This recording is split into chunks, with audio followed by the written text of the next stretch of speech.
this is Ronnie. So today I want to crack one of the biggest myths that's out there around traveling. You don't need a lot of money to go traveling.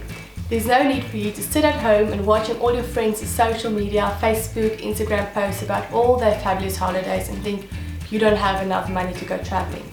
Don't worry, today I'm going to tell you all my tips and tricks about how you can go about to get flights that's much cheaper, where to go sleep, what to eat, what not to do, how to avoid the touristy traps that pays a lot of more money for less value. Actually, I just did a quick little calculation and I realized that over the last 18 months I've been to 16 different overseas holiday trips. That's quite a lot. I was surprised at all the passport stamps that I got.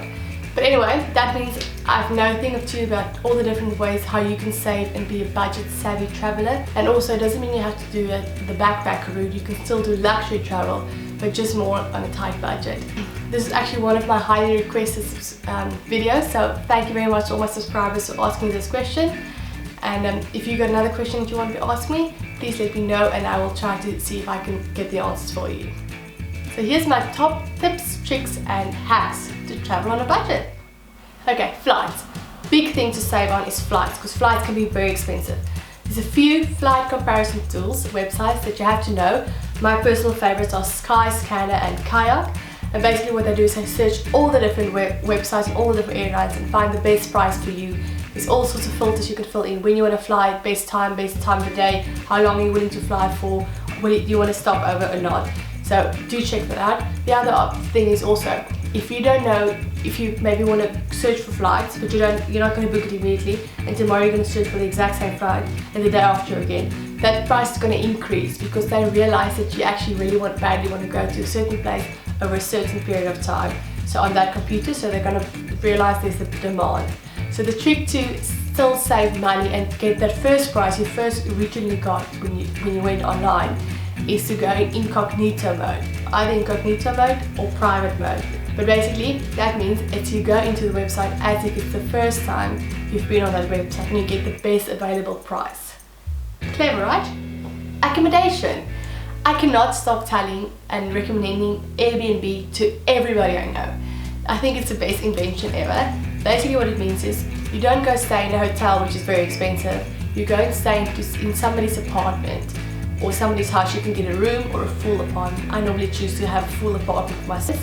And the big bonus is I love cooking, and it means I can actually cook in a foreign city. So if I go somewhere, I can go to the local market. I mean, we've been in Venice, we did that, we went to the local market, got some fresh seafood and made our own fresh seafood risotto one night, which was an amazing experience, one of my favorite memories of our Venice trip. So when it comes to transport, if you can, walk and walk. If you're not willing, if you can't walk, there's always options of public transport. So for eating, of course, when you're somewhere, you have to try the local cuisines, go to the local places, eat like a local. Do not go to the touristy traps in the middle of a square where there's an English menu, especially if in a country that doesn't speak English, like Italy or something, and there's an English menu and there's photos of all the meals.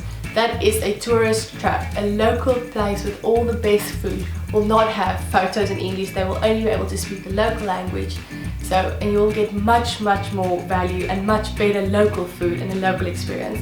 And you'll save so much more money. The golden key, actually, if you really want to do it super cheap and be amazed at how much savings you can do, is to be flexible.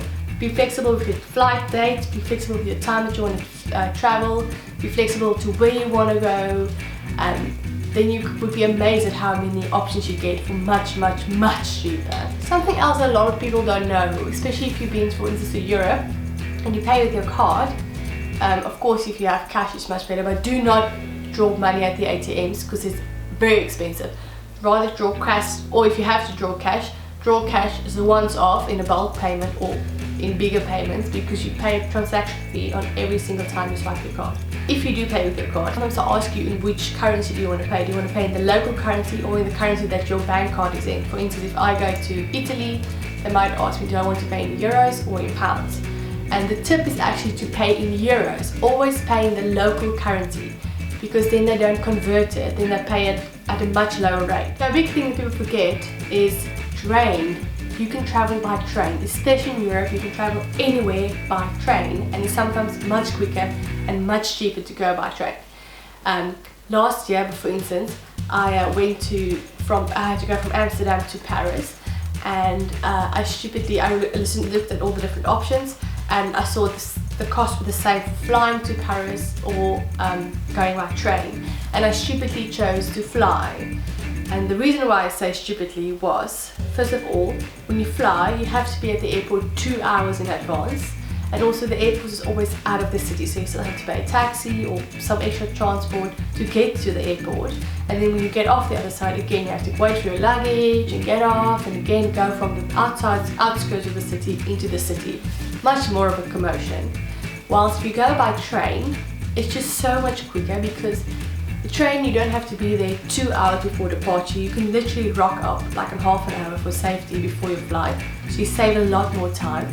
And also you can sleep very comfortably. You can have as much luggage as you want. There's no checking, nobody worrying about that. And also, when you get off, the trains normally stop in the center of this town. So when you finish your journey, for instance in Paris, I would have finished right at the train station, which is in the middle of the center of Paris.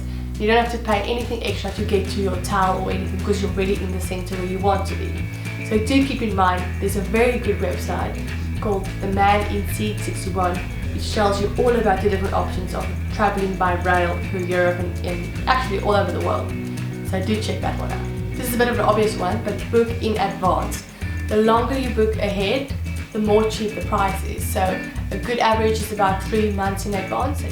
Now if you're on an even more strict budget, but you are time rich, so you've got a lot of time there but you don't have a lot of money, actually the best option also to travel is by bus. The buses are even cheaper than the trains, so it obviously just takes a little bit longer to get there. Or if you're a student, or you're traveling as a family, or you're a senior citizen, make sure that there's no discount for you. Always ask, because most places have discounts. Just do your research beforehand, because a lot of cities have different deals of free days. For instance, if you go to Paris, every first Sunday of the month in Paris, all the main museums are free to go into. Now my favorite thing to do when I go to a new country is always the first thing, or the first morning I arrive there, is to go do a free walking tour. These are absolutely amazing. The concept is you meet a local guide. There's probably going to be a group of 10, 20, maybe 30 people, and the guide is taking you for 2 or 3 hours through the city on foot. Do a walking tour, and as you go along, it tells you about the history, it tells you about peculiar things to the city, where you can go find cheap eat, where you shouldn't go. You can ask them all your local questions if you want to know how does transport work, and it's absolutely free. The only thing how it works is you can judge at the end of the day. If you felt he gave you a lot of advice, then you can tip him. So I find it's a very good way to orientate me in a new city. Whenever you travel, especially if you travel by plane, do expect the unexpected. You never know what's going to happen or what's going to come around the corner on your travel. There's always going to be some sort of unexpected travel trouble that's going to creep in. So just take it in a stride, and remember, it's a massive privilege to be able to travel and to see the world, and enjoy every minute of it. So now basically, not having any money to travel is no longer an excuse for you to pack your bags and leave on a jet plane to your next dream holiday. Tell me in the comments if you have any other great tips or tricks that you do to save money and be budget savvy wise when you travel. Thank you so much for watching. If you want to see more and you want to learn more from me, please subscribe to my channel, and I'll see you next Thursday. Happy traveling! Bye!